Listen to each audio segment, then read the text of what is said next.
A Case of Misadventure, greatly assisted by Storm the Cat. Now, it may well have been a case of misadventure, but one thing was certain. It was definitely assisted greatly by Storm the Cat. As it is well known to me and to others who are fortunate or unfortunate enough to know Storm and Kiki, that Storm likes a Vicky bowl close to the fridge. Now you ask yourself, why would the Vicky bowl be near the fridge? Well, there are two reasons. One, putting your food outside, you can attract a whole range of feral and other wildlife you may not wish to have with you. The second reason is, Storm doesn't like to wait too long for food. So when a Vicky bowl's been filled, you don't take too long if you value your pants along with your legs. Now she likes mincemeat, but doesn't like cat Vicky, which often comes in interesting shapes, including stars and other pointy bits. But the mincemeat gets a tad expensive side, so I like to mix it with a cat Vicky, a cat biscuit known as a Vicky. Often went much to Storm's disdain, and that's where my troubles really began. Storm, having been fed some time earlier, I was now hoping I'd get a little peace and hopefully a few quiet moments, if that was at all possible.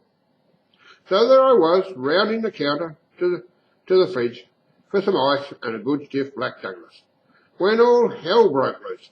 Oh, bloody hell! I let out a blood-curdling yell that raised the heavens as the pain rocketed up through my leg from my bare foot. What the bloody hell was on the floor? Christ, you bloody infernal bloody cat! If you must spit your bloody Vicky, at least spit it into the bowl.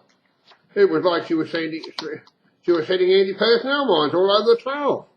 It did register me that maybe the bloody divisive, clever cat was making a point, and point was what I got in no short metre.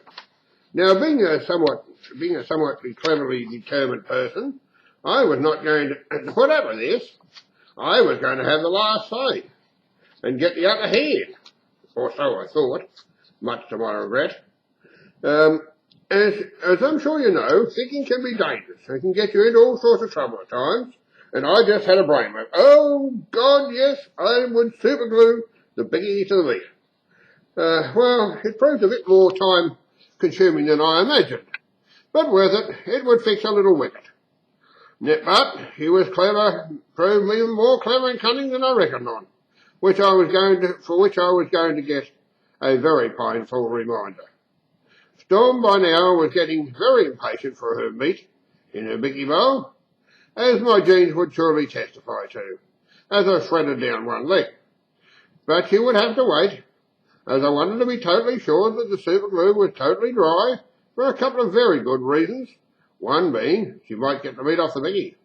That would be bad enough. That would never do. The other possibility didn't even bear thinking about.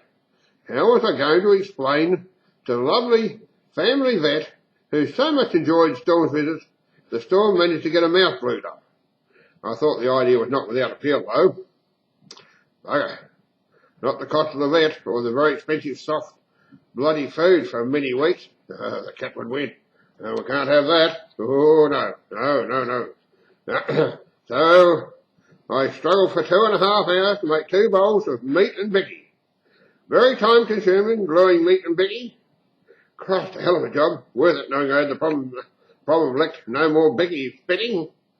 Well, that will fix her little wicket. Now, I fed Storm 2 hours ago. So far, no wailing, no complaints. I felt quietly confident everything was going well. Quiet. Everything was going well.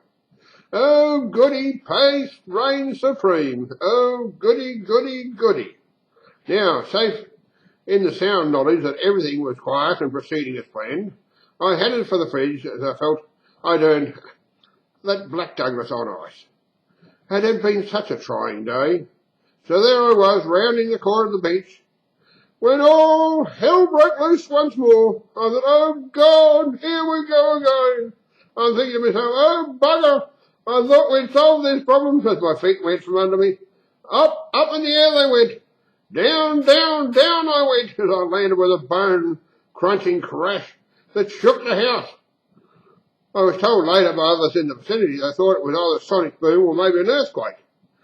And that was not the end of it. I took off across the tiles at supersonic speed on my back, heading for the fence, where, as fate would have it, my head became firmly wedged beneath the fridge door. Also, now I had a massive headache, and my head was constantly reverberating so much that I couldn't even focus, let alone see straight. And it completely put me off with Black Douglas on ice. Besides, I didn't need the Black Douglas now, but I sure did need the ice, so I was very black, and not to mention the blue bits. Well, it seems Storm was not filled by the meat Superglue to the Becky, as it had come violently to my attention. She appears she had spit it out, as usual. Not only had she booby-trapped the floor, she had also upstaged it one. She created a very slippery booby-trap, like someone had greased the tiles. It was a bloody infernal ice skating ring. The bloody infernal cat had spat the bloody Vicky out. Oh, why could she not just stick it in the bloody bowl? When the dust finally settled, and the noise in my head stopped reverberating, I was able to get a degree of focus on the situation. Kiki and Storm came wandering over to see what was causing all the excitement. Kiki looked at me with amazement and asked, "What's he looking for under there?" Storm, in some nonchalant sort of way, said, "Well, bugger if I know, I can't see anything under there." "I'll show you, you bloody infernal cat. When I manage to get myself extracted from under here, just you bloody wait. It's just not fair. There's no peace when that bloody Storm's about.